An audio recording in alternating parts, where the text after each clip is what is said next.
Hi everyone, as the market keeps evolving from our post-hot market, I'm experiencing more and more offers with a first refusal condition in it. And it's becoming more common with the market that we're in. This scenario occurs when buyers need to sell their own home first before an order to buy their next home, which causes a ripple effect for buyer, for seller, another buyer, and another seller in this type of transaction. So what is a first refusal? But first, let's quickly look at the stats and facts of what's happening with inventory and market prices here in Ottawa from last month. Average sale price for the residential realm is slightly up with an average price of $725,000, which translates to a 2.6% increase.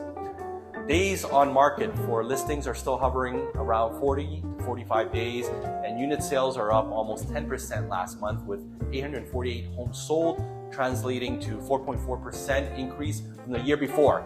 Condos, however, is seeing red all over. Average sale price down a few percent to 435,000, and average days on market as well has gone from 37 to 48 days, and unit sales are also down. I'm also seeing increased inventory of condos available for sale, especially for high-rise condo apartments in the downtown Ottawa area. Might be a good opportunity for some of you buyers and investors out there. Now back to our main topic. The right of first refusal typically refers to a contractual agreement between a property owner, the seller, and a potential buyer.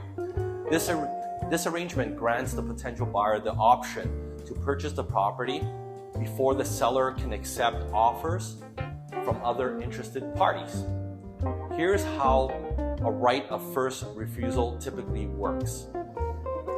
Agreement. The property owner and the potential buyer enter into an agreement, and that includes a clause stating that the potential buyer has the right of first refusal. This clause outlines the terms and conditions under which the potential buyer can exercise this right. Exclusive opportunity.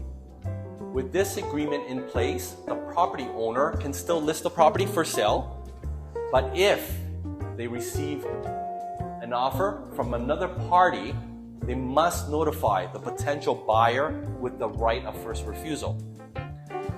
Decision time. Once notified, the potential buyer typically has a specified period, often 24 to 48 hours, to decide whether they want to purchase the property under the same terms as the third-party offer. They may choose to proceed with the purchase or decline the opportunity. Response. If the potential buyer declines the seller, the seller can proceed with the third-party offer. If the potential buyer accepts, they can proceed with the purchase and the property is effectively taken off market. It's important to note that the specific terms of a right of first refusal can vary based on the agreement between the parties involved. These terms may include purchase price, the timeline for decision making, and any other conditions that both parties negotiate. Real estate transactions and legal matters can be complex, especially if first refusal situations arise.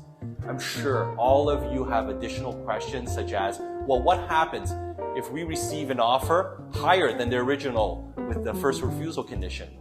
Can we decline their offer now since we have a better offer?